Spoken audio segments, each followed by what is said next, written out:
నమస్కారం కృష్ణారావు గారు. నమస్కారం. ఐవీఆర్ టాక్స్కి పునఃస్వాగతం. అందరికీ సంక్రాంతి శుభాకాంక్షలు తెలుపుతూ ఈ వారం ఐవీఆర్ టాక్స్లో ముఖ్యంగా మనము సూయజ్ కెనాల్ దగ్గర ఉండేటువంటి ఈ ఇజ్రాయెల్ వార్ అయిన తర్వాత మనకి అక్కడ అంటే మెయిన్ జీవనాడి అని చెప్పుకోవచ్చు. మనకి అటుకేసి నుంచి మన భారతదేశానికి నౌకా ప్రయాణాలు జరగడం కానీ లేకపోతే యూరోపియన్ కంట్రీస్కి కానీ అది ఒక స్ట్రాటజిక్ దీని కింద ఉండి చేసే దాంట్లో ఈ సుడానీస్ ఎక్స్ట్రీమిస్ట్ వీళ్ళందరూ మామూలుగా రాకెట్ లాంచింగ్ చేసి ఇది చేసి ఆ డిస్టర్బ్ చేయాలనే ఉద్దేశంతో వాళ్ళు మొత్తం అంతా ముందుకు పోతూ ఉంటారు. దీనివల్ల ఈ దేశాల మీద తీవ్రమైన ఆర్థిక వ్యవస్థ మీద ఇది తొందరగా పరిష్కరించకపోతే సమస్యలు ఉంటాయని. ఎందుకంటే 25% ఆఫ్ ది షిప్పింగ్ ఈ సూయజ్ కెనాల్ ద్వారానే ఈ దేశాలకు వస్తూ ఉంటుంది. దీని మీద మీ అభిప్రాయం ఏంటి? కొంచెం దీని ఒక పరిణామాల గురించి తెలుసుకుందాం. అది సుడానీస్ కాదు, హౌతీస్ అంటారు. హౌతీస్ అనేవాళ్ళు బేసిక్గా కొంత ఇరాన్ ఎఫెక్ట్ ఉన్నది. ఇప్పుడు దీన్ని హార్న్ ఆఫ్ ఆఫ్రికా అంటారు ఆ ఏరియాను. ఎందుకంటే మన ఒక ఖడ్గమృగం హార్న్ ఉంటుంది కదా, ఆ టైప్గా ఆఫ్రికాకు ఆ ఏరియా ఉంటుంది. ఆ సైడ్ ఏమో ఈ సౌదీ అరేబియా ఆనుకొని యెమెన్ దేశం ఉంది. ఈ సైడ్ ఏమో ఇథియోపియా, ఇక చిన్న చిన్న దేశాలు ఎరిత్రియా అని ఒకటి, జిబూటి అని ఒకటి, సొమాలిలాండ్ అని ఇవన్నీ ఉన్నాయన్నమాట. అక్కడ మామూలుగానే అది కొద్దిగా అన్స్టేబుల్ ఏరియా. అక్కడ కొంత స్టెబిలిటీ ఉండదు, కొంత అటు ఇటు పొలిటికల్గా ప్రాబ్లమ్స్ ఉన్నాయి. ఇథియోపియా సైడ్ ఉన్నాయి, ఎరిత్రియాలో ప్రాబ్లమ్స్ ఉన్నాయి, సొమాలిలాండ్లో ప్రాబ్లం ఉన్నాయి. వీటికి తోడు అదర్ సైడ్ యెమెన్లో ఇంకా ఇంకా చాలా తీవ్రమైన ప్రాబ్లమ్స్ ఉన్నాయి. ఈ యెమెన్ దేశంలో బేసిక్గా సున్నీస్ ఉన్నారు, షియాస్ ఉన్నారు. సో ఈ షియా ఫ్యాక్షన్కి ఏమో ఇరాన్ సపోర్ట్ చేస్తుంది, సున్నీ ఫ్యాక్షన్కి ఏమో సౌదీ అరేబియా సపోర్ట్ చేస్తుంది. చాలా రోజులు వీళ్ళు పరిపాలన చేస్తూ ఉంటే ఆ సున్నీ కింగ్ ఎవడో ఈ షియా రెబల్స్ వాడిని డిపోజ్ చేసి అప్పటి నుంచి అక్కడ ఒక పెద్ద థ్రెట్గా తయారైనారు. వీళ్ళకి ఆర్మింగ్ అంతా ఇరాన్ చేస్తుంది. వీళ్ళని హౌతీ రెబల్స్ అని అంటారు. అక్కడ ఆన్ గోయింగ్ సివిల్ వార్ నడుస్తుంది. ఈ హౌతీ రెబల్స్ను గట్టిగా కట్టడి చేయటం కోసంగా Saudi Arabia, United Arab Emirates ఇద్దరు ప్రయత్నం చేస్తున్నారు, కానీ విఫలమైనారు. ఎంత విఫలమైనారంటే వాడు రాకెట్స్ను, డ్రోన్స్ను ఈ సౌదీ అరేబియా ఆయిల్ ఫీల్డ్స్ మీదకి he was able to send ఈ హౌతీ రెబల్స్. నార్త్ సైడ్ వాళ్ళ ఆధీనంలో ఉంది, సౌత్ సైడ్ కొంత ఈ సౌదీ అరేబియా సపోర్ట్ చేస్తున్నటువంటి రిజీము హోల్డ్ చేసుకుంటూ ఉన్నది. ప్రస్తుతానికి ఆయన చాలా డిఫికల్ట్గా హోల్డ్ చేస్తూ ఉన్నది. ఇప్పుడు వన్స్ ఈ ఇజ్రాయలీ వార్ మొదలు కాగానే ఇజ్రాయెల్కి వ్యతిరేకంగా ఉన్న ఫోర్సెస్ అందరినీ ఇరాన్ సపోర్ట్ చేస్తున్నది, చాలా గట్టిగా సపోర్ట్ చేస్తున్నది. ఎందుకనంటే ఇరాన్ న్యూక్లియర్ ఫెసిలిటీసు, దానికి సంబంధించి చేస్తున్నటువంటి వాళ్ళ వర్క్నంతా అడ్డుకోవటానికి ఇజ్రాయెల్ ప్రయత్నం చేస్తూ ఉన్నది. ఇజ్రాయెల్ను న్యాచురల్ ఎనిమీ కింద ఇరాన్ కూడా పరిగణిస్తుంది. వాళ్ళు సిరియాలో వచ్చినా కానీ, లెబనాన్లో వచ్చినా కానీ వాళ్ళని కాస్త ప్రతిఘటించింది ఆ లోకల్ ఏరియాలో ఇజ్రాయెల్. సో ఇప్పుడు ఈ హమాస్ను, హిజ్బుల్లాను, లెబనాన్ సైడ్ ఉన్న వాళ్ళను ఇద్దరిని కూడా ఇరాన్ సపోర్ట్ చేస్తూ ఉన్నది.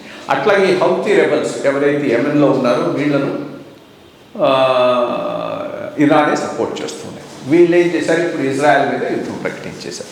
యుద్ధం ప్రకటించడమే కాదు, అడాసిటీ చూడు, ఎక్కడో ఉన్నాడు, మంచంతా సౌదీ అరేబియా ఉంది, ఇంకా జోర్డాన్ ఉంది, అది దాటిన తర్వాత ఇజ్రాయెల్. అయినా కానీ ఇజ్రాయెల్ మీదకి కొన్ని మిసైల్స్, డ్రోన్స్ వాడు లాంచ్ చేశాడు. ఇదైన తర్వాత ఇప్పుడు ఏం చేశారంటే ఇజ్రాయెల్కు వచ్చేటటువంటి ఏ షిప్ను, ఇజ్రాయెల్ ఫ్లాగ్తో ఏ షిప్ను కూడా ఈ రూట్లో రావడానికి మేము అనుమతించమంటూ మొదలెట్టారు. దాన్ని హైజాక్ చేస్తామని. అంతకుముందు కూడా ఇక్కడ ప్రాబ్లమ్ ఆఫ్ పైరేట్స్ ఉన్నది. కొంతమంది పైరేట్స్ రావటము, ఈ సముద్రంలో వచ్చేటటువంటి ఈ దొంగలు, సముద్ర దొంగలు, పైరేట్స్ షిప్స్ని హైజాక్ చేయడం బాగా ఉంటాయి. Somali land area, Somalia side నుంచి ఈ సైడ్ నుంచి చూస్తూ ఉంటాయి. ఇప్పుడు అది కొద్దిగా ఆర్గనైజ్డ్ అయిపోయింది, ఎందుకంటే ఈ హౌతీస్ దానికి సపోర్ట్ చేస్తూ ఉన్నారు. ఇజ్రాయెల్ ఫ్లాగ్తో వచ్చేది, ఇజ్రాయెల్కి వెళ్ళేటటువంటి షిప్స్ను మేము టార్గెట్ చేస్తా ఉన్నాం. దానికి మించి ఇంకా ఎక్కువ పోయి మిగిలిన వాటిని కూడా వాళ్ళు టార్గెట్ చేయడం మొదలెట్టారు. ఇది ఎట్లా, అదే నువ్వు చెప్పినట్టు ఇప్పుడు ఈ మొత్తం ఆఫ్రికానంతా చుట్టి కేప్ ఆఫ్ గుడ్ హోప్ నుంచి అటు నుంచి రావాల్సిన అవసరం లేకుండానే కొద్దిసేపు బ్రిటిష్ వాళ్ళ అంతా ఈ ఏరియాలంతా టైంలోనే కొద్ది ప్రాంతాల్లో ఆ సూయజ్ కెనాల్ను తవ్వి అటు మెడిటరేనియన్ సముద్రాన్ని, ఇటు రెడ్ సీని, ఎర్ర సముద్రాన్ని కలిపేశారు. ఎర్ర సముద్రం నుంచి గల్ఫ్ ఆఫ్ ఎడెన్ నుంచి ఒక చాలా నేరో ప్యాసేజ్, ఒక పాయింట్లో అయితే ఆల్మోస్ట్ 20 కిలోమీటర్లు ఇది సముద్రం యొక్క ఆ గల్ఫ్లో దాని విడ్త్ అన్నమాట. సో ఈ సైడ్ నుంచి వచ్చేటటువంటి ఈ మొత్తం ట్రాఫిక్ను వీళ్ళు గట్టిగా అటాక్ చేయడం మొదలెట్టారు. సో ఇది కొద్దిగా చాలా సీరియస్ ప్రాబ్లం ఇంపాక్ట్ వరల్డ్ షిప్పింగ్కు. మేజర్ షిప్పింగ్ కంపెనీస్ అన్నీ మేము ఇంకా ఈ రూట్ను తీసుకోవాలంటే మొదలెట్టాయి.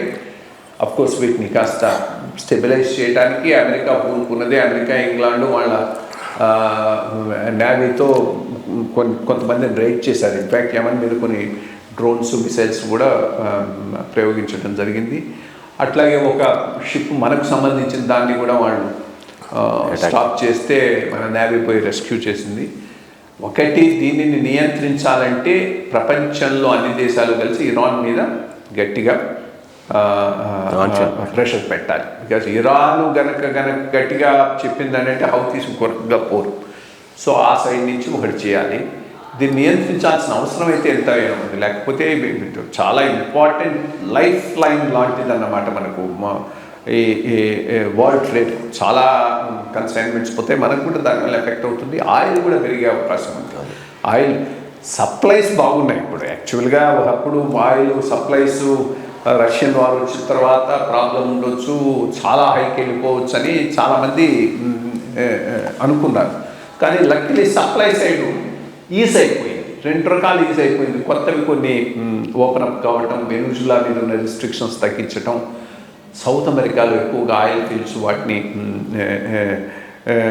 డిస్కవర్ చేయటం, ఆఫ్రికాలో కూడా ఆయిల్ ఫీల్డ్స్ రావడంతో కొంత ఇంప్రూవ్ అయింది సప్లై సైడ్. అట్లాగే డిమాండ్ కూడా కొంత తగ్గింది. అంటే ఇప్పుడు చైనాలో కాస్త స్లో డౌన్ కావడంతో డిమాండ్ తగ్గిపోయింది. సో ఈ ప్రాబ్లమ్స్ ఉన్నా కానీ ఫైనల్గా దీనిని అంతా కట్టడి చేద్దాం అనుకున్న సౌదీ అరేబియాయే ఇప్పుడు ప్రొడక్షన్ ఖర్చును తగ్గించేసింది. So oil supply side problem ఉండదు. ట్రాన్స్పోర్టేషన్ దీనివల్ల బ్లాక్ అయ్యే అవకాశం ఉంది. కాబట్టి దీని మీద అఫ్కోర్స్ అమెరికా, యూకే అందరూ కూడా దృష్టి పెడుతున్నారు.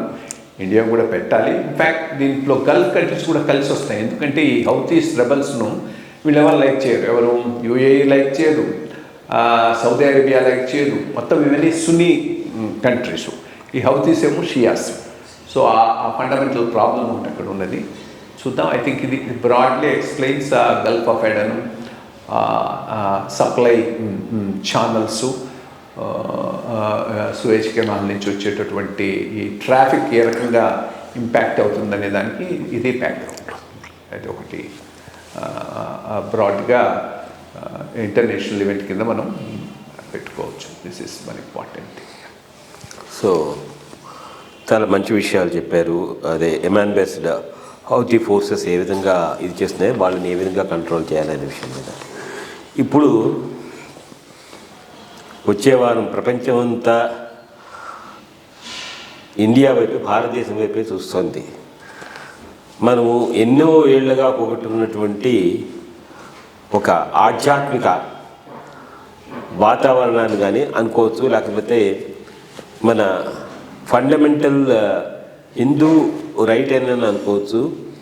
ఎవరు తీసుకురానటువంటి ఒక ప్రాబ్లంకి బీజేపీ గవర్నమెంట్ సొల్యూషన్ తీసుకొచ్చింది. అసలు అంత శీఘ్ర కాలంలో అవుతుందా అని అనుకున్నాము. 2023, 2020లో దాని శంకుస్థాపన స్టార్ట్ చేశారు. చాలా ఫాస్ట్గా చేసి రామ మందిరం అయోధ్యలో కంప్లీట్ చేయడం జరుగుతుంది. రేపు 3rd వీక్ 22nd నాడు దీనికి మనకి అందరికీ ఇనాగ్రేషన్ చేసి ఇదంతా చేస్తూ ఉంది. అయితే ఇది హిందువుల మనోభావాలకు చాలా మంచి ఇది. ఇప్పటికే మనం చూస్తుంటే చాలా పెద్ద పండుగ కింద చేసుకుంటున్నారు. అనేక ప్రదేశాల నుంచి మనం చూస్తుంటే ఎవరికి వాళ్ళు వాలంటీర్గా ఏది గంటలు కానీ లేకపోతే మిగిలిన కానీ తీసుకొచ్చి వాళ్ళ దీని కింద చేయడము, అట్లాగే టీటీడీ వాళ్ళు లడ్లు పంపించడము, మిగిలిన వాళ్ళందరూ ప్రసాదాలు పంపించడం, ఇవన్నీ అంటే విపరీతమైన పండగ వాతావరణానికి ఉత్తరప్రదేశ్లో మనం చూడబోతున్నాం. అయితే ఉత్తరప్రదేశ్ గవర్నమెంట్కి ఎలాంటి ఇదైనా హ్యాండిల్ చేయగలిగే సత్తా ఉంది. మనం అక్కడ మేళాలు చూసాం. మేళాలకి ఎంతమంది వస్తారో మనకే తెలియదు. అట్లాంటి వాటిని చేసినప్పుడు ఈ తలుచుకుంటే రేపు అయోధ్యలో ఇంతమంది వ్యక్తుల్ని ఎలా హ్యాండిల్ చేయగలరు, అదొక పాయింట్. తర్వాత రాజకీయంగా చూస్తే అది ఎప్పుడూ ఉంటూనే ఉంటుంది. బీజేపీ గవర్నమెంట్ పెట్టిన దాని ఇన్విటేషన్స్కి కాంగ్రెస్ వాళ్ళు తిరస్కరించి మేము పార్టిసిపేట్ చేయము అని చెప్పారు. అలాగే కొన్ని అపోజిషన్ పార్టీస్ వాళ్ళు కూడా మేము దీంట్లో పార్టిసిపేట్ చేయము అని చెప్పారు. సో ఇట్లాగ మనకి వింత పోకళ్ళు అనేవి కనబడుతూనే ఉన్నాయి. తర్వాత కొంతమంది మతాచారులు కూడాను దీనికి మేము అంటే బహిష్కరిస్తామని కాదు కానీ ఇది సత్సాంప్రదాయం కాదని చెప్పేసి ఒక విధంగా అనడం జరిగింది. సో దీని మీద ఎంతో మంచి అంటే మనము ఈ జన్మలో ఉండి అటువంటి కార్యక్రమాన్ని చూడటం మన అదృష్టం అనుకోవచ్చు. దీని మీద ఈ రామ జన్మభూమి నుంచి ఇప్పుడు రామ మందిరం ఆ డిస్ప్యూట్ పోయిన తర్వాత రామ మందిరం కట్టిన దాని మీద మీ అభిప్రాయం ఏమిటి? ఇది ఏ విధంగా మనందరినీ హిందూయిజాన్ని ముందుకు తీసుకెళ్ళగలుగుతుంది అనే దాన్ని కొంచెం వివరించగలరు. రాముణ్ణి ఒక హిందూ దేవుడిగా చూడటానికి కూడా వీల్లేదు. ఇది భారతీయతకు సంబంధించింది, జాతీయతకు సంబంధించింది, మతాన్ని మించింది. ఒక మర్యాద పురుషుడుగా, ఒక చాలా మన దేశానికి ఒక డైరెక్షన్ ఇచ్చినటువంటి గొప్ప మహనీయుల్లో రాముడు ఒకడు. రామో విగ్రహవాన్ ధర్మ, ఎవరో అన్నవాడెవడు? ఆయన చేత బాణంతో కొట్టబడి దెబ్బతిన్న మారీచుడు. ఎవరితో అంటాడు? రావణుడితో అంటాడు. రావణుడు నువ్వు పోవాలి ఎవరి దగ్గరికి? మాయాలేడిగా రాముడి దగ్గరికి అంటే వాన్ చేస్తాడు. ఆయనతో పెట్టుకోవద్దు. ఆయన మూర్తిభవించిన ధర్మం, విగ్రహవాన్ ధర్మ. అది that is what Rama is. అంత ఇంపార్టెన్స్ ఉంది వాళ్ళకి రాయటం కానీ అది కానీ. రామాయణం ప్రతి వాళ్ళకు తెలిసినటువంటి మహత్తరమైనటువంటి కావ్యం. సరే, ఈ 13, 14, 15 శతాబ్దుల్లో ఈ డెజర్ట్ కల్ట్ భారతదేశాన్ని ప్రవేశించినప్పుడు వాళ్ళకు ఒకటే, మా కల్టు అన్నిటికన్నా గొప్పది అని ప్రూవ్ చేయాలి. ప్రూవ్ చేయటం ఎట్లా? ఉన్నటువంటి దేవాలయాలను పడగొట్టు, వాటిని మసీదులు చేయి, అప్పుడు మాది గొప్పది. ఇది ప్రపంచమంతా జరిగింది, ఒక ఇండియాలోనే కాదు, అంతటా అట్లాగే చేశారు. ఇన్ఫ్యాక్ట్ అది ఒకటి ఇప్పటికి కూడా రన్ అవుతుంది. మళ్ళీ మాస్క్ అయింది టర్కీలో, దాని పేరు ఏదో ఉంది, హోప్ ఏదో ఉంది, గుర్తుకు రావట్లేదు. కొన్నాళ్ళది చర్చిగా ఉండింది. ఇస్లామిక్ టైంలో దాన్ని చాలా ఇంపార్టెంట్, ఇస్తాంబుల్లో ఉంటుంది, దాన్ని మాస్క్ కింద మార్చారు. మళ్ళా కొంతకాలం చర్చిగా ఉంది. ఇంకా ఆటాటుర్క్ అనేవాడు సెక్యులర్గా ఉన్నవాడు టర్కీని బాధించిన రోజు దాన్ని మ్యూజియం చేశాడు. మళ్ళీ ఇప్పుడు దాన్ని ఒక మాస్క్ కింద ఈయన మార్చేశాడు, ఎవరు ఎర్డోగన్ మార్చాడు. సో ఈ ప్రాసెస్ ప్రపంచం అంతటా జరిగింది.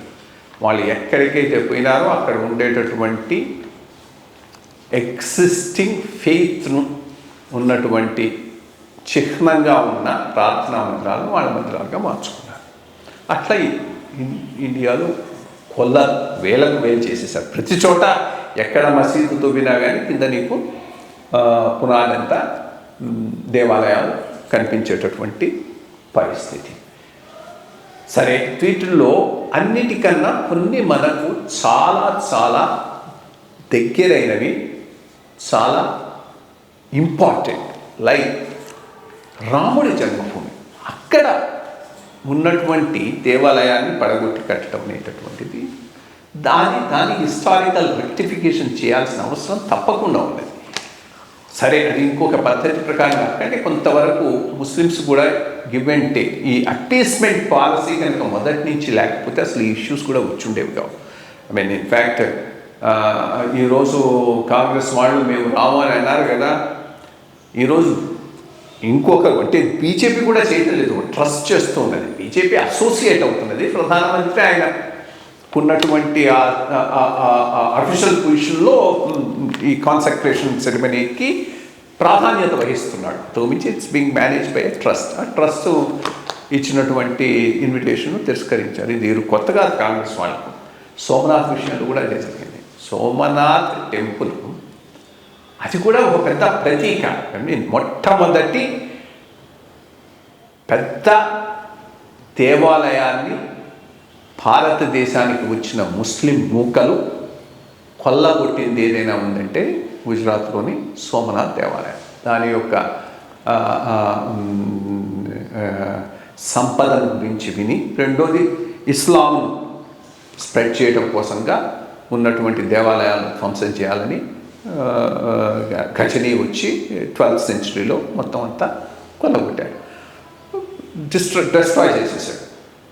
డిస్ట్రాయ్ చేసిన తర్వాత మళ్ళా పునర్నిర్మించింది కూడా మళ్ళీ కొట్టేశారు ఔరంగజేబ్ టైంలో. అట్లా వరుసగా అది 3-4 తరాలు పడి. సో దేశానికి స్వాతంత్ర్యం వచ్చిన తర్వాత దానిని పునర్నిర్మించాలని గట్టిగా కే మున్షికి ఉండేది. ఇవసే గుజరాత్ నుంచి ఒక పెద్ద లీడర్ ఆయన. సర్దార్ పటేల్ కూడా గుజరాత్ వాడే కదా, ఆయన కూడా దానికి ఎస్ అన్నారు. రాజేంద్ర ప్రసాద్ ప్రెసిడెంట్ కూడా ఒప్పుకున్నాడు. అందరూ కలిసి చేస్తారు. నెహ్రూ గారు నో అన్నారు. అప్పుడు కూడా ఆయన నో అన్నారు. నో అన్నా కానీ అప్పటికి ఇంకా పటేల్ బతికున్నాడు, పటేల్కి ఇంపార్టెన్స్ ఉంది కాబట్టి దే వెంట రాజేంద్ర ప్రసాద్ పటేలు నిర్ణయం తీసుకొని కాన్సక్రేషన్ సెరమనీ చేసి మొత్తం బిల్డ్ చేసి టెంపుల్ను ఓపెన్ చేయడానికి వెళ్తే రాజేంద్ర ప్రసాద్ వెళ్ళవద్దని నివారించిన వ్యక్తి నెహ్రూ గారు. కానీ ఒప్పుకోకుండా రాజేంద్ర ప్రసాద్ పోయి దాన్ని కాన్సక్రేట్ చేశాడు. బ్రహ్మాండమైన temple right on the beach. ఇప్పటికి కూడా ఎవరైనా పోయి చూచి మన మన మన మన లెగసీ, మన వారసత్వాన్ని అక్కడ నువ్వు ఫీల్ కావచ్చు. సో అదే ఈరోజు ఇక్కడ పరిస్థితి. ఈరోజు కాంగ్రెస్ వాళ్ళ దానికి మేము పోగొట్టామంటే నెహ్రూ ట్రెడిషన్ వీళ్ళు ముందుకు తీసుకుపోతున్నారని తెలుస్తున్నది. ఎప్పటికైనా మొత్తం మీద దేశంలో ముస్లిం కమ్యూనిటీ, హిందూ కమ్యూనిటీ కూర్చొని డిస్కస్ చేసి ఒక వ్యూ పాయింట్కి అయితే రావాల్సిన అవసరం ఉందండి. ఎందుకంటే వేల దేవాలయాలు ధ్వంసం చేసి మాస్కులు కట్టారు. వాటిని అన్నింటినీ రిక్లైమ్ చేసుకోవటం అనేది అది ఇష్యూ కాదు, అది అది అది సమస్య పరిష్కారం కాదు. కానీ హిందువులకు చాలా ముఖ్యమైనటువంటివి ఇదొకటి. రెండవది మన వారణాసి, జ్ఞానవాపి, మథుర. ఈ 3 వాళ్ళు ఒప్పుకొని మిగిలినవన్నీ వీళ్ళు టచ్ చేయమనేటటువంటి దాని మీద ఒక కాన్సెన్సస్కి వస్తే ఈ ఇష్యూకు వన్స్ ఫర్ ఆల్ మనం ఒక ఫుల్ స్టాప్ పెట్టవచ్చు. ఆ పైన జాతి పురోగతి మీద దృష్టి పెట్టవచ్చు. ఎందుకంటే ఒకవేళ కనుక మిగిలిన దేశాలు, ఇప్పుడు చూడు ఇరాన్ ఉంది, ఇరాన్ వాళ్ళకు మళ్ళాగానే ఒక మంచి రిలీజియన్ ఉండింది, వెల్ ఎస్టాబ్లిష్డ్ రిలీజియన్ జొరాస్ట్రియనిజం. ఇస్లాం వచ్చింది, మొత్తాన్ని లేపేసింది, అందరినీ కన్వర్ట్ చేశారు. ఇంకా అక్కడ రిక్లైమ్ చేసుకోవడం అంటే ఏమి లేదు, బికాస్ ఎవడు లేడు, బికాస్ లేదు రిక్లైమ్ చేసుకోవడానికి. అట్లాంటి దేశంలోనే షా ఆఫ్ ఇరాన్ రూల్ చేసే టైంలో Shah of Iran Islamic tradition follow కాలేదు, ఇస్లామిక్ లెగసీని ఓనప్ చేసుకోలేదు, పర్షియన్ లెగసీని ఓనప్ చేసుకున్నాడు. డేరియస్, సైరస్ వాళ్ళ రోల్ను ఓనప్ చేసుకున్నాడు, సెక్యులర్గా ఉన్నాడు. సరే ఆ పైన మళ్ళీ ఈ డార్క్ ఏజెస్ వచ్చేసాయి ఇరాన్లోకి, ఈ అయతుల్లాలు వీళ్ళు వచ్చి అంతా ఇస్లామిక్ చేశారు, అది వేరే విషయం. బట్ అక్కడ అంత లెవెల్ ఇస్లాం రిక్లైమ్ చేసుకోవడానికి ఏమీ లేదు. అట్లాంటి దేశంలో కూడా ఒక సెక్యులర్ లీడర్ వచ్చినప్పుడు తన లెగసీని బియాండ్ ఇస్లాం కనెక్ట్ చేసుకోగలిగాడు. ఇక్కడ మనం ఆ పరిస్థితి వాళ్ళు సృష్టించలేకపోయినారు. ఇస్లాం స్ప్రెడ్ అయింది, కానీ హిందూయిజాన్ని పూర్తిగా ఎలిమినేట్ చేయలేకపోయింది. హిందూయిజం స్టిల్ డామినెంట్ రిలీజియన్గా సబ్ కాంటినెంట్లో ఉండిపోయింది. అటువంటి చోట మనము మన లెగసీని కొంతవరకైనా రిక్లైమ్ చేసుకుంటామంటే అది తప్పంటాం, అర్థం లేనటువంటి విషయం. అది ఒక పాయింట్. ఇక సరే, ఈ సనాతన శంకరాచార్యులు వీళ్ళు అంటున్నటువంటి వాళ్ళు మేము దీంట్లో పాల్గొనమన్నారని వస్తున్నాయి. అది ఎంతవరకు నిజమో మనకు తెలియదు. బికాస్ వాళ్ళ నుంచి వచ్చిన స్టేట్మెంట్లు అయితే ఎవరో పూరి శంకరాచార్యులు తప్పితే మిగిలిన వాళ్ళ నుంచి పర్సనల్ స్టేట్మెంట్స్ ఎక్కడ నేను చూడలేదు. మోర్ ఇంపార్టెంట్లీ మనం చూడాల్సింది ఏంటంటే సనాతనమే హైందవం కాదు. అది ఒకటి let us be very very clear. సనాతనం హైందవంలో భాగం, అంతేకాని సనాతనమే హైందవం అనుకోవటం కూడా తప్పు. సనాతనంతో పాటు చాలా చాలా different streams of thought, streams of worship, streams of religious faith హిందూయిజంలో భాగాలు. వైష్ణవం ఉన్నది, శాక్తేయం ఉన్నది, గ్రామ దేవతలను పూజించడం ఉన్నది. చాలా చాలా ఇంపార్టెంట్ ఆస్పెక్ట్. చెట్టు పుట్టను పూజించడం ఉన్నది. ఫర్ ఎగ్జాంపుల్ నీకు తెలుసు కందుకూరు గ్రామంలో జనార్దన స్వామి టెంపుల్, శివాలయము, రామాలయం కన్నా అంకమ్మ తల్లి దగ్గరికి చాలామంది పోతారు. అంకమ్మ తల్లి అందరూ ఓనప్ చేసుకుంటారు. జనార్దన స్వామి టెంపుల్ ఒక వీధిలో ఉన్నవాళ్ళు ఓనప్ చేసుకుంటే, రామాలయం ఇంకో వీధిలో ఉన్నవాళ్ళు ఓనప్ చేసుకుంటే, బట్ అంకమ్మను మాత్రం అందరూ ఓనప్ చేసుకుంటారు. సో ఇంత బ్రాడ్గా ఉన్నటువంటి ఈ మతంలో సనాతనం పార్ట్. సరే, సనాతనానికి కొన్ని నచ్చవచ్చు, కొన్ని నచ్చకపోవచ్చు. అందువల్ల దాని ప్రకారమే అంతా జరగాలనేది కూడా కరెక్ట్ కాదు. రెండోది, ఎప్పుడూ ఈ శంకరాచార్యులు క్రిటిసైజ్ చేసేటువంటి వామపక్షవాదులు, లిబరల్స్, కాంగ్రెస్ వాళ్ళు ఈరోజు వాళ్ళ స్టేట్మెంట్లు నెత్తినేసుకొని వచ్చి చేస్తున్నారు. అదర్వైజ్ వాళ్ళని ఎప్పుడు వీళ్ళు క్రిటిసైజ్ చేస్తూనే ఉంటారు. సో అది పెద్ద అర్థమైనటువంటి అంశంగా నేను అనుకోవటం లేదు. ఈ జాతికి ఒక స్ట్రాంగ్ రెఫరెన్స్ పాయింట్ కావాలి, లెగసీని ఓనప్ చేసుకోవాలి. దానికి ఒక గొప్ప వేదిక ఈ విగ్రహ ప్రతిష్ట అయోధ్యలో రామాలయం కాబోతున్నది. అటువంటి రెస్పాన్సే దేశమంతటా వచ్చింది. సో ఇక్కడి నుంచి ఐడెంటిటీకి ప్రతిరూపంగా మారటం అనేటటువంటిది చాలా చాలా ఇంపార్టెంట్ విషయం. తప్పకుండా ఇక్కడి నుంచి ప్రోగ్రెస్ బాగా ఉంటుంది. Owning up of national identity అనేది ఏ నేషన్ అయినా ప్రోగమించడానికి చాలా చాలా ఇంపార్టెంట్. అది ఈరోజు చదువుతుంది. అంటే చాలామంది నన్ను కుంభమేళాలకు మించి మొట్టమొదటిసారిగా రామ ఆలయాన్ని సందర్శించడానికి చాలామంది వస్తారు. దేశ విదేశాల నుంచి, తర్వాత నలుమూలల నుంచి వస్తారు. దీన్ని ఏ విధంగా గవర్నమెంట్ హ్యాండిల్ చేయగలనేటువంటిది ఒకటి. ఫస్ట్ ఆఫ్ ఆల్ 22 మాత్రం ఎవరిని రావద్దన్నారు, ఓన్లీ ఫర్ ఇన్వైటీస్ అని పెట్టారు. సో ఆ రకంగా 22ను సేఫ్ చేసుకున్నారు. లేకపోతే 22 could have been a major problem. ఆ పైన నెమ్మదిగా ఇప్పుడు స్లోగా వస్తారు. అందరూ ఒకే రోజు రారు, స్ట్రీమ్లైన్ చేసుకోవచ్చు. అదే కుంభమేళాను మేనేజ్ చేసినటువంటి అడ్మినిస్ట్రేటివ్ కేపబిలిటీ ఉత్తరప్రదేశ్కి ఎప్పుడూ ఉన్నది. దానితో ఇప్పుడు ఫోకస్ గవర్నమెంట్ ఉన్నటువంటి చీఫ్ మినిస్టర్ కానీ అందరూ ఫోకస్డ్గా పనిచేస్తున్నారు. కాబట్టి ఎటువంటి ప్రాబ్లం ఉండవు. పెద్ద వాలంటీర్ వ్యవస్థ కూడా పనిచేస్తూ ఉన్నది. ఆ వాలంటీర్ వ్యవస్థ అనేది చాలా ఇంపార్టెంట్ రోల్ ప్లే చేయబోతుంది. కాబట్టి ఎటువంటి ప్రాబ్లమ్స్ లేకుండా కొన్నాళ్ళలో అది చాలా ఒక పెద్ద తీర్థయాత్ర పాయింట్ తప్పకుండా అవుతుంది అయోధ్య. Very good. చాలా ఆధ్యాత్మికంగా ఒక గగురుపాటు కొలిచేటువంటి విషయం గురించి చాలా చక్కగా విశదీకరించారు. సరే, ఇంకా నెక్స్ట్ మనము లోకల్ తెలంగాణ ఆంధ్ర ఏరియాలకు వచ్చే గురించి వివరించడానికి అందరి నోట్లలోనూ నలుగుతున్నది. అలాగే ఇప్పుడు ప్రస్తుతం కాంగ్రెస్ గవర్నమెంట్లో కూడాను ఈ కాళేశ్వరం ప్రాజెక్టు మీద, దీని ఖర్చులు, దీని నిర్వహణ, దీన్ని ఏ విధంగా చేశారు, వీటి మీద చాలా పెద్ద ఎత్తున చర్చ జరుగుతోంది. దీని పూర్వపరాల గురించి కొంచెం వివరించండి. అట్లాగే మరి ఆంధ్రప్రదేశ్ దాటి మనం అది తెలంగాణ దాటి ఆంధ్రప్రదేశ్కి వెళ్తే అక్కడ మనం చూస్తుంటే గత వారం రోజులుగా ఈ పక్క వాళ్ళు ఆ పక్కకి, ఆ పక్క వాళ్ళు ఈ పక్కకి దూకడం జరుగుతోంది. రాజీనామా చేసి తెలుగుదేశం ఎంపీలు రాజీనామా చేసి వైఎస్ఆర్సీపీలో చేరడం, వైఎస్ఆర్సీపీ వాళ్ళు రాజీనామా చేసి తెలుగుదేశంలో జాయిన్ అవ్వడం, లేకపోతే మిగిలిన వాళ్ళు చూడడం, ఇట్లాగా ఆ రాజకీయ వ్యవస్థ అంతా చాలా గందరగోళంగా ఉంది. అసలు ఎవరెవరికి ఏం సీట్లు ఇస్తారనేది జగన్మోహన్ రెడ్డి గారు కొంత చెప్పారు, ఎగ్జిస్టింగ్ వాళ్ళకి ఇవ్వలేదు. తెలుగుదేశం వాళ్ళు కూడా వాళ్ళ ఓన్ స్ట్రాటజీస్లో ఉన్నారు. మరి పవన్ కళ్యాణ్ గారికి ఏ విధమైనటువంటి ప్రాధాన్యత ఇస్తారు అనేది కూడా మనకు తెలియట్లేదు. ఎందుకంటే ఇవాళ నిన్నాను మనం చూసింది ఈస్ట్ గోదావరి డిస్ట్రిక్ట్లో ఉన్నటువంటి కాపు లీడరు ఆయన వచ్చి పవన్ కళ్యాణ్ పార్టీలో జాయిన్ అవుతారని అన్నారు. సో ఈ వీటన్నిటి మీద గయారాం దీని మీద మీ యొక్క అభిప్రాయం? ముందు కాళేశ్వరము తెలంగాణ గురించి మాట్లాడి ఆ ఆంధ్రకు తర్వాత చూద్దాం. నేను సర్వీస్లో ఉన్నప్పుడు ఒక సీరియస్ జోక్ చేస్తూ ఉండేవాడిని మా కొలీగ్స్తో. అంటే అది ఒక రకంగా తమాషాగా ఉంటుంది, బట్ రియల్ కూడా. లిఫ్ట్ ఇరిగేషన్ స్కీమ్స్ అనేటటువంటివి ప్రధానంగా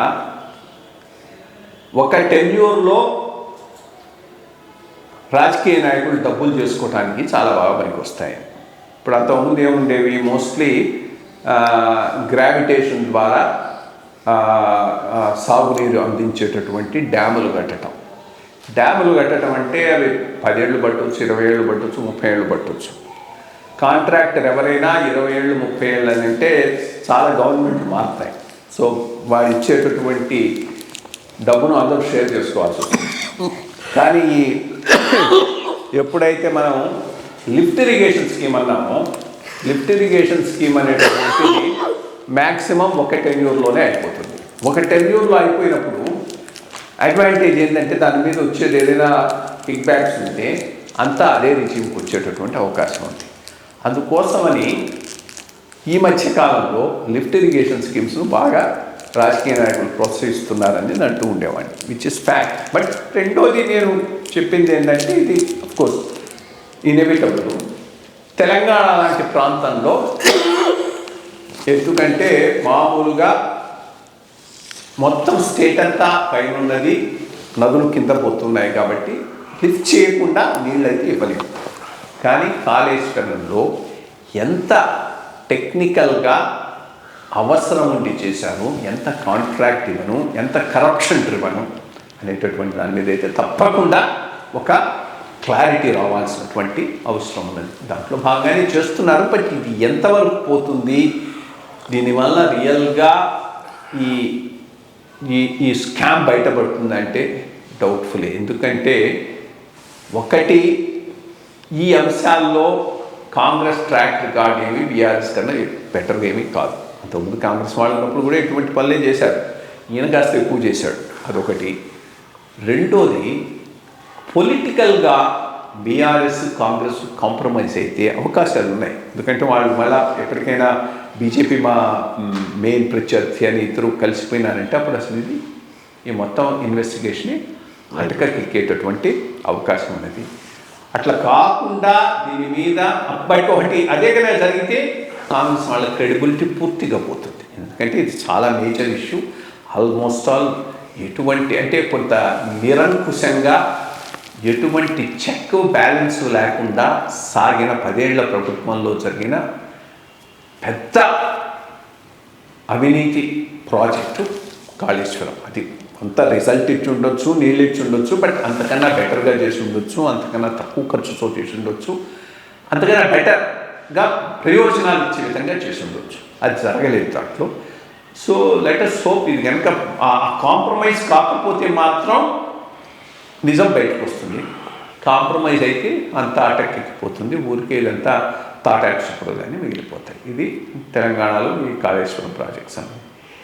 ఆంధ్రాలో ఈ ఆయారాం గయారాము జరుగుతూనే ఉన్నది. ఈ ఆయారాం గయారాము ప్రాబ్లం అంతా సిద్ధాంత ప్రాతిపదిక లేకుండా రాజకీయాలు నడుస్తూ ఉంటే ఆయారాం గయారాములు వస్తూనే ఉంటాయి. 60లో లేదు, 50లో లేదు, 70 నుంచి మొదలైంది ఆయారం గయారం. ప్రధానంగా మిసెస్ గాంధీ టైం నుంచి ఆయారం గయారం పెద్ద భజనలాలు బన్సీలాలు 20 మంది 30 మంది అటు పోవటం ఇటు రావటం ఇదంతా అప్పటి నుంచి మొదలైనటువంటిది. అంటే అప్పటికి ఇంకా ఈ ఐడియలాజికల్ బేస్ తగ్గిపోయింది. ఎవరో రావటం సరే దాన్ని కొంతవరకు అరికట్టడం కోసమని యాంటీ ఇన్ఫెక్షన్ యాక్ట్ తెచ్చారు. దానికి కూడా తూట్లు కొట్టి అన్ని చోట్ల ఇది నడుస్తూనే ఉన్నది.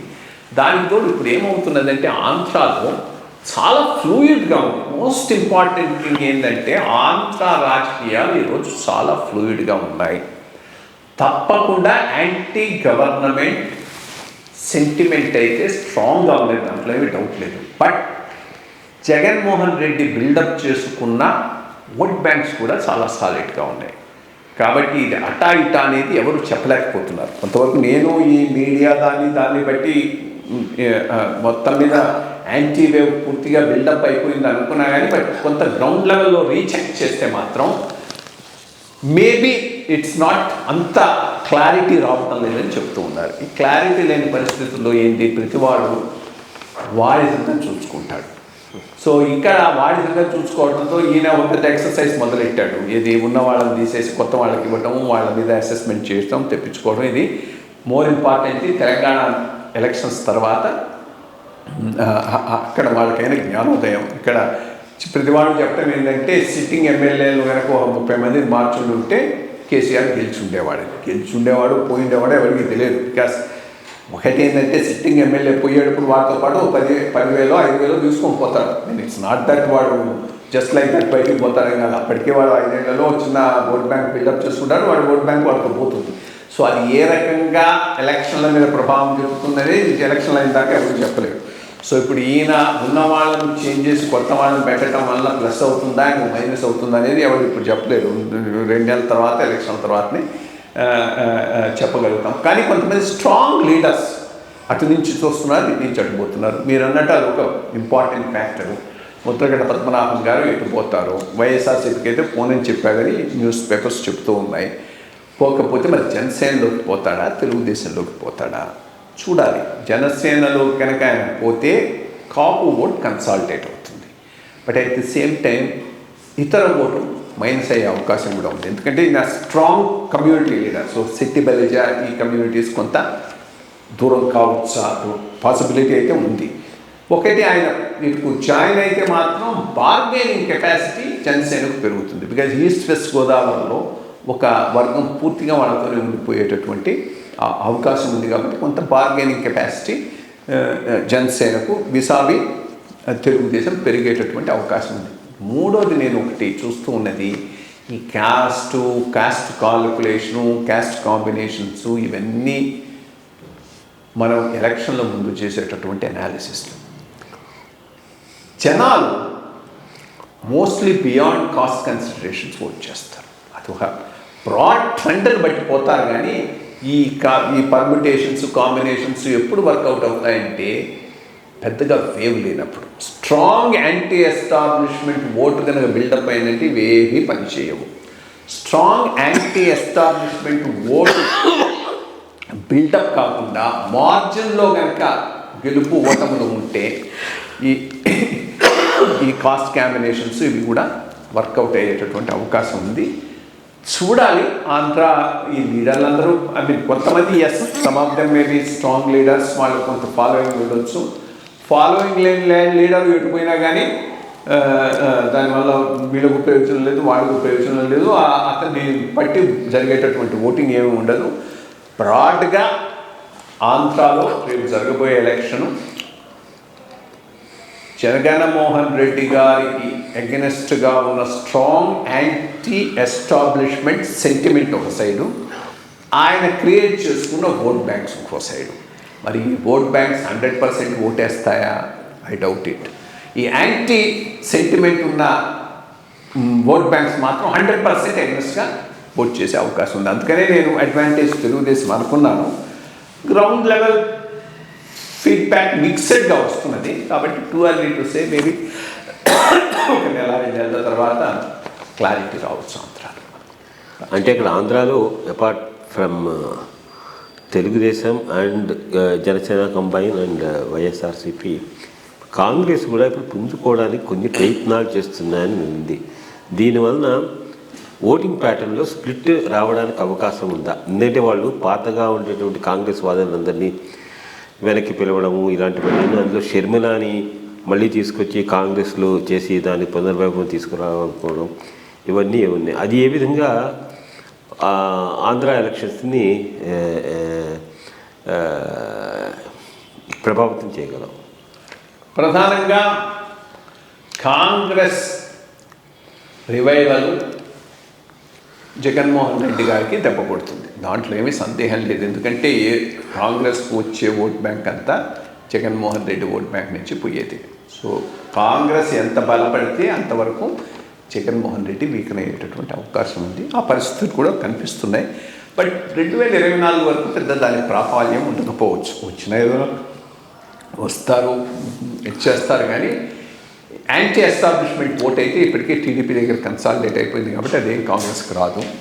కొంత జగన్మోహన్ రెడ్డి ఓట్ బ్యాంకుని చీల్చగలదా?